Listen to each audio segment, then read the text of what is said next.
வணக்கம் மக்களே, என்னடா இது பிக் பாஸ் நிகழ்ச்சியில் இப்படி ஒரு குண்டை தூக்கி போட்டுட்டீங்க அப்படின்னு நம்ம எல்லோருமே ஷாக் ஆகிற மாதிரி தான். பார்த்தீங்கன்னா முதல் 24 மணி நேரத்தில் எவிக்ஷன் அப்படின்ற ஒரு விஷயத்தை விஜய் சேதுபதி நேற்று தினம் சொல்லி முடிச்சிருந்தாரு.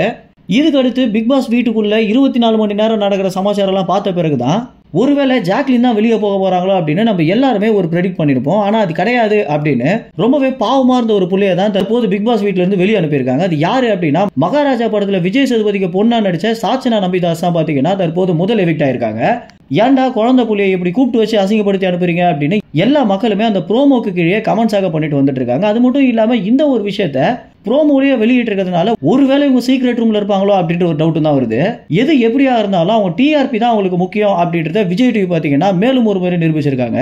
விஜய் சேதுபதி உள்ள வந்ததுல இருந்து இனிமே ஆட்டம் வேற மாதிரி இருக்கும் அப்படின்னு எதிர்பார்த்தா பிக் பாஸ் வீட்டுக்குள்ள நடக்கிறதே வேற மாதிரி தான் இருக்கு அப்படின்னு சொல்லலாம். ஏன்னா முதல் நாள்லயே ஆண் பெண் அப்படின்னு வேற வேற டீமாக பிரிச்சு இவங்க சண்டை போட்டே ஆகணும் அப்படின்னு பிக் பாஸே தூண்டி விடுற மாதிரி தான் இருக்கு. வெளியே ஒரு பக்கம் ஆண் பெண்லாம் சரிசமம் அப்படின்னு சொன்னாலும் உள்ள ஆண் பெண் அப்படின்னு டீம் பிரிச்சப்பவே விஜய் டிவி பாத்தீங்கன்னா உங்களுக்கு டிஆர்பிக்கு எந்த அளவுக்கு முக்கியத்துவம் தராங்க அப்படின்றது காட்டுது.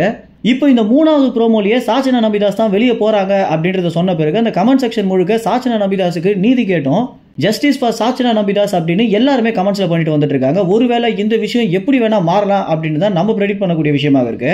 ஒருவேளை சாச்சனா நம்பிதாஸ் சீக்ரெட் ரூம்ல இருக்கிறது கூட நிறைய வாய்ப்புகள் இருக்கு. இதை பத்தி நீங்க என்ன நினைக்கிறீங்க அப்படின்றது உங்க கமெண்ட்ஸ்ல தெரிவிங்க. அடுத்த வீடியோல சந்திக்கலாம்.